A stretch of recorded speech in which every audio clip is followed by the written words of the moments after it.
శ్రీ గురుభ్యో నమః. శ్రీమాత్రే నమః. కలియుగం. కలియుగానికి కొన్ని లక్షణాలు ఉన్నాయి.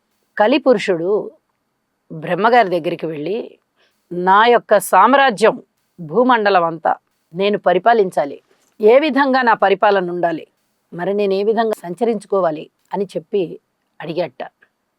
అడిగితే బ్రహ్మదేవుడు చెప్పాడు, నువ్వు కలిపురుషుడివి, ప్రతి మనిషిని బాధిస్తూ వెళ్ళాలి. అలాగే బంగారం, జూదం, స్త్రీలోలత్వం, ధనము, స్వార్థము, అసత్యము, అప్రవర్తన, శుభ్రత లేకపోవడం, అశుచిగా ఉండడం, వ్యసనాలకి బానిసవడం, ధర్మాన్ని ఆచరించకపోవడం, అలాగే ఒక మనిషికి పడని విధంగా స్వార్థపూరితమైన జీవితాలు ఉండడము, ఐకమత్యం లేకపోవడము, ఇలాంటివే ఇంకా చాలా చెప్పారు.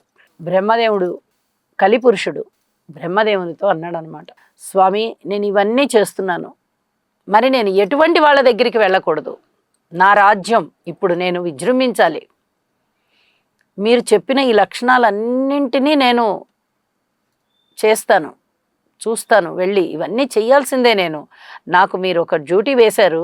ఈ కలి అనేటటువంటి యుగంలో నన్ను కలిగా సృష్టించి మీరు నన్ను కలిపురుషుడిగా పంపిస్తున్నారు భూమి మీదకి, మరి నేను ఎటువంటి వాళ్ళ పట్ల ఎలా ఉండాలి, ఇన్ని విషయాలు నేను వీటన్నిటినీ చేస్తాను అని చెప్పాట. చెబితే బ్రహ్మదేవుడు అన్నాడు, ధర్మాత్ముల దగ్గరికి వెళ్ళొద్దు, ధర్మబద్ధంగా, నీతిబద్ధంగా, శుచిబద్ధంగా, సత్ప్రవర్తనతో ఉండే వాళ్ళ జోలికి నువ్వు వెళ్ళొద్దు, నిరంతరం దైవనామస్మరణ చేసే వాళ్ళ జోలికి నువ్వు వెళ్ళొద్దు, అలాగే ఏదైనా నిష్టగా ఉండి దీక్షలు తీసుకునే వాళ్ళ జోలికి వెళ్ళొద్దు, నిరంతరము దైవనామస్మరణ చేసుకుంటూ వాళ్ళ ధర్మపదంలో వాళ్ళు ఉన్న వాళ్ళ జోలికి వెళ్ళొద్దు, ఇలాంటి వాళ్ళని నువ్వు పట్టుకోకూడదు అని చెప్పారట.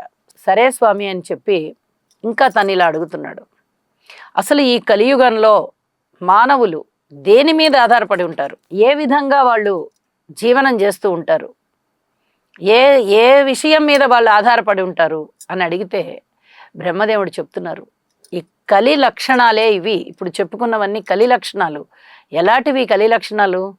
అబద్ధాలతో సంచరిస్తూ ఉంటారు, ఆహారం కోసం కొట్టుకుంటూ ఉంటారు, అలాగే నీళ్లు కొనుక్కుంటూ ఉంటారు, ప్రతిదీ వ్యాపార దృష్టితో ఉంటారు, అసత్యాలు పలుకుతారు, ధర్మం అనేది వాళ్ళ దగ్గర కనిపించదు, దైవభక్తి అనేది కనిపించదు, అలాగే పెద్దల్ని, గురువుల్ని, తల్లిదండ్రుల్ని హింసిస్తారు, ఎక్కడ ఐకమత్యం ఉండదు, రకరకాలైనటువంటి హింస పెడుతూ ఉంటారు, వేట చేస్తూ ఉంటారు, జంతువుల్ని బాధ పెడుతూ ఉంటారు, సాటి మానవుల్ని బాధ పెడుతూ ఉంటారు, ధనమే ప్రధానంగా మోసాలు చేస్తూ ఉంటారు, అన్యాయాలు చేస్తూ ఉంటారు, అక్రమ సంబంధాలు పెట్టుకుంటారు, కాని వారితో వెళ్ళిపోతూ ఉంటారు, వెళ్ళకూడని వారితో వెళ్ళిపోతూ ఉంటారు, కులాచారాలు మర్చిపోతూ ఉంటారు.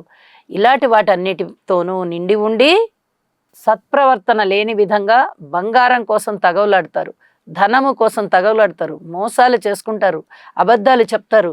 ఇలాంటి వాటన్నిటితోనూ కూడి ఈ కలియుగం ఉంటుంది. నీ ఇష్టం, నువ్వు వెళ్ళి విజృంభించుకో, కానీ దైవనామస్మరణ చేసే వాళ్ళ జోలికి మటుకు వెళ్ళవద్దు అని చెప్పి బ్రహ్మదేవుడు చెప్పి ఉన్నాడు. మరిన్ని విషయాలు మరొక ఎపిసోడ్లో తెలియచెప్పుకుందాం. సర్వే జనా సుఖినో భవంతు.